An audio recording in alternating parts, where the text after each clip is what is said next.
only, a few places where you can safely fish in New York State. I read through that thing and I'm saying, that son of a bitch, George Bush. But most fishermen who buy that thing don't make the connection. The reason that they don't make the connection is because there's no investigative reporters out there telling them about that connection. They also got rid of all the foreign news bureaus. When I was a kid, ABC had 47 foreign news bureaus in Europe. Now it has none. It buys its news in a can from, the European producers. And that's why, Americans, the only way that you can get foreign news in this country is if you go to BBC. And, that's why Americans, we're supposed to be the leader of the free world, of the entire world. And yet, we have no idea what's happening in other cultures or other countries. And that's why we, the American people, were able to be gulled into this neocon fantasy that we were going to be met by flowers and rose petals in the streets when we went into Iraq. And because they have no obligation to promote the public interest, their only obligation is to their shareholders. They serve that obligation not by explaining the difficult issues that we need to understand to make rational decisions in a democracy, but rather by entertaining us, by appealing to the lowest common denominator, the prurient interest that all of us have in the reptilian core of our brains for sex and celebrity gossip. So they give us 3 weeks of Anna Nicole Smith, and they give us, Lacey Peterson and Kobe Bryant and, Michael Jackson and, and Brad and Janet, Brad and Angelina, and we know more about Kate and Tom than we do about global warming. And American people are today the best entertained and the least informed people on the face of the earth. And that has profound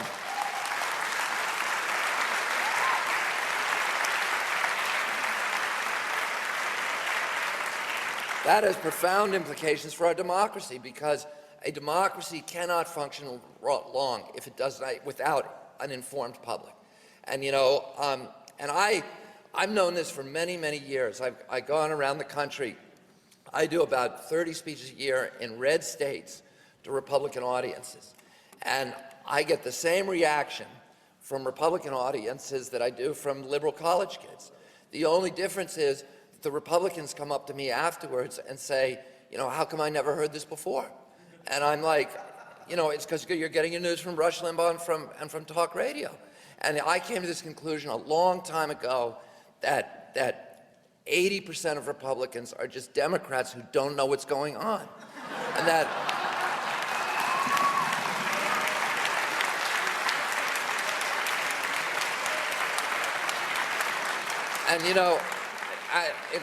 in 2004, there was a survey done that Randy knows about and Greg, I'm sure, knows about, called the Piper Report. It was a survey by the Public Policy Institute of the University of Maryland. It was a national survey that confirmed my own anecdotal observations that I've been harboring for so many years about this phenomenon. Because you look on, Sunday morning television, and the pundits, we call them in my house, the Sunday morning gas bags, we're talking about, the morality difference. The red states have this monopoly on morality, and the blue states are kind of dissolute and degenerate. And it didn't jive with my experience or my own observations. And in fact, I did a piece for Vanity Fair a couple of years ago where I went and did a survey. I asked my research assistant to look at the indicia of morality in the various states. And what they found was just the opposite was true, that, the lowest teen pregnancy rate was Massachusetts. The highest was Texas. The lowest divorce rate, Massachusetts. The highest, Texas. The 10 lowest divorce rate states, all blue states. The 10 highest, all red. The 10 lowest teen pregnancy, all blue. The 10 highest, all red. A red state resident is more likely to murder you, to commit a violent crime against you, to impregnate your teenage daughter, to watch Desperate Housewives on TV, to buy pornography, to play degenerate video games like Grand Theft Auto, et cetera, et cetera. So there was no this difference didn't exist. And what the Piper report showed is that Piper went out and they quizzed people based upon their knowledge of current events and their party affiliation. And what they found was that there was not a values deficit, but there was a huge information deficit among people who voted Republican. They found, for example, 70% of the people who said that they were going to vote, that had voted for George Bush, said that they believed that Saddam Hussein had bombed the World Trade Center. 70% believed that weapons of mass destruction had been found in Iraq. 65% said that they believed that the American invasion of Iraq was strongly supported on the Muslim street among Iraq's Muslim neighbors and by our traditional allies in Europe. 64% said that they believed that President Bush strongly supported the Kyoto Protocol and strong labor and environmental standards in our international treaties, which of course all of that is wrong. Then Pippa went back 2 more times. The second time it went back to find out where the source of the misinformation was. And invariably, the people who had all this misinformation said that their primary news source was Fox News or talk radio. They went back a 3rd time to determine what people's essential values were. And they asked a series of hypotheticals. For example, they said, what if there were no weapons of mass destruction in Iraq? What if Saddam Hussein had nothing to do with bombing the World Trade Center? What if the American invasion of Iraq was mostly opposed on the Muslim street and among our traditional allies in Europe? Should we have still gone in? 84% of Democrats and 84% of Republicans said the same thing. We should not. So there was no difference in the values.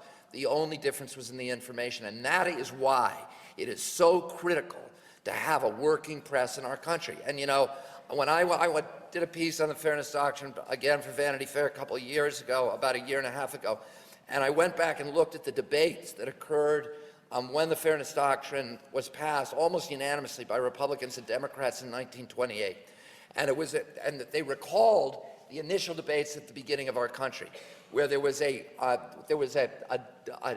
division between Jefferson, who wanted a universal franchise, he wanted everybody to vote, and Hamilton, Adams, and Madison, who wanted to restrict the vote to landed gentry. Not because they were snobs, not because they were undemocratic, but they believed that the great mass of uninformed, uneducated public would not be forthright in fighting to retain their civil rights that these guys had laid down their lives and their fortunes for. And they said, only an educated public who has a long view will do that. And Jefferson said that, Jefferson agreed, and Jefferson himself said, an uninformed public will trade 100 years of hard-fought civil rights for a half an hour of welfare, you know, to the first religious fanatic or demagogue or tyrant who comes along and promises them a $300 tax break.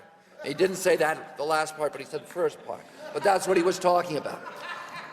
And he said the remedy for that is not to deprive the public of their rights, but rather to forcibly inform them, whether they want to be informed or not. And that's why the 13 colonies did something that nobody had done in history, which was to impose mandatory public education. So you would go to jail if you did not attend school. You were punished for it. And that's because, and you know, Jefferson in Virginia started all these educational institutes, the University of Virginia and other ones, to force people to understand current events and to understand philosophy and history and all these other things that we need to understand if we're going to retain our democracy. And you know, when the fairness doctrine came along, everybody said, hey, this is going to be the way that the public gets its information. We cannot afford to let this medium fall into the hands of a handful of profit-making corporations who are going to use it to enhance their own position and to consolidate their power with government against the people and against our constitutional rights. And that's why they passed the fairness doctrine. Now it was eroded. It was destroyed by Reagan, and then Clinton also, through the Telecommunications Act, torpedoed it and sank it completely. So and this corporate consolidation is happening now, as Greg showed in his film here. We are seeing the privatization of the American government, and we have a government now, that turned FEMA over, to somebody who paid them campaign contributions. And the head of the Forest Service is a timber industry lobbyist, Mark Ray, probably the most rapacious in history. The head of public lands, a mining industry lobbyist, Stephen Griles, who believes that public lands are unconstitutional. The head of the Air Division at the EPA is a utility lobbyist, Jeffrey Homestead, who's represented nothing but the worst air polluters during his entire career. The head of Superfund is a woman whose last job was teaching corporate polluters how to evade Superfund. The second in command of EPA is a Monsanto lobbyist. And I just did another piece in this month's Vanity Fair that shows that the top 100 environmental officials in the Department of Commerce, which regulates fisheries, Department of Interior, Department of Energy, Department of Agriculture, at the FDA, the EPA, and even the relevant divisions of the Justice Department are virtually, without exception, lobbyists from the worst of the worst of the worst of these polluters. And this is happening throughout our government, not just in the pollution, but everywhere else, where you're getting corporations who are now running American government. And what happens when you allow corporations to run our government? What you get is plunder. And I have to say this. The American people have to understand that there is a huge difference between free market capitalism, which is a good thing because it makes us more efficient, more prosperous, and more democratic, and the kind of corporate crony capitalism which has been embraced by this White House.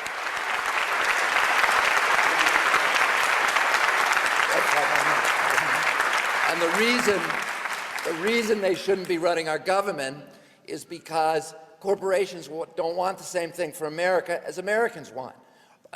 Corporations do not want free markets, and they do not want democracy.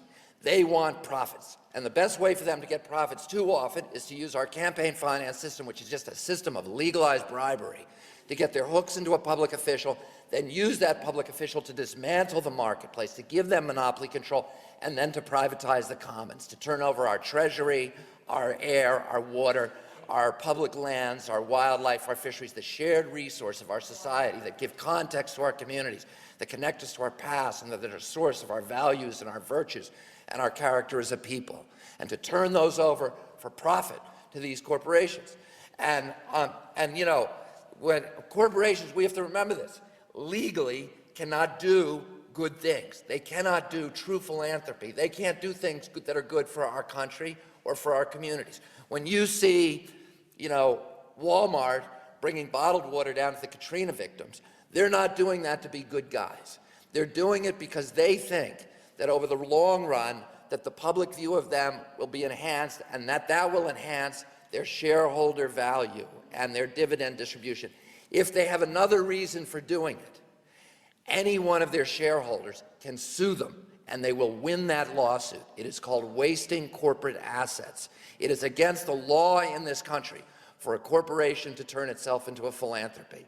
And if they're caught doing it, their board members will be punished, and their shareholders can sue them.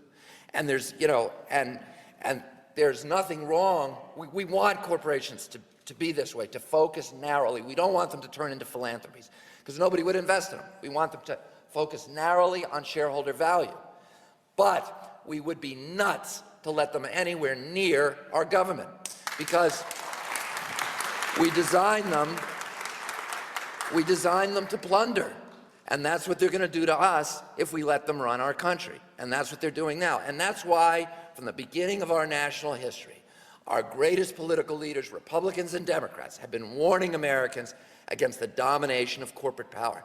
Teddy Roosevelt, a Republican, said that America would never be destroyed by a foreign enemy, by an Osama bin Laden, but he warned that our Bill of Rights, our Constitution, and our treasured democratic institutions would be subverted by malefactors of great wealth who would steal them from within.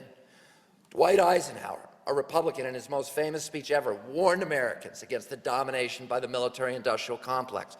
Abraham Lincoln, the greatest Republican in history, said during the height of the Civil War in 1863, "I have the South in front of me, and I have the bankers behind me. And for my country, I fear the bankers more."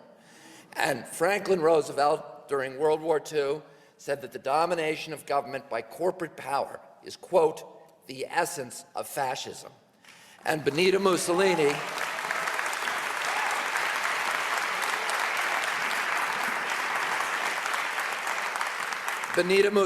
who had an insider's view of that process, said essentially the same thing. He complained that fascism should not be called fascism. It should be called corporatism, because it was the merger of state and corporate power.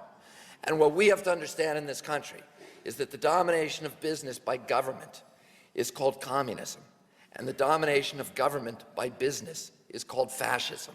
And what we need to do, what our job is to walk that narrow trail in between, which is free market capitalism and democracy, and hold big government at bay with our right hand and big business at bay with our left. And in order to do that, we need an informed public that is able to recognize all the milestones of tyranny. And we need an aggressive and independent press that is willing to stand up and speak truth to power. And we no longer have that in the United States of America. Thank you all very much.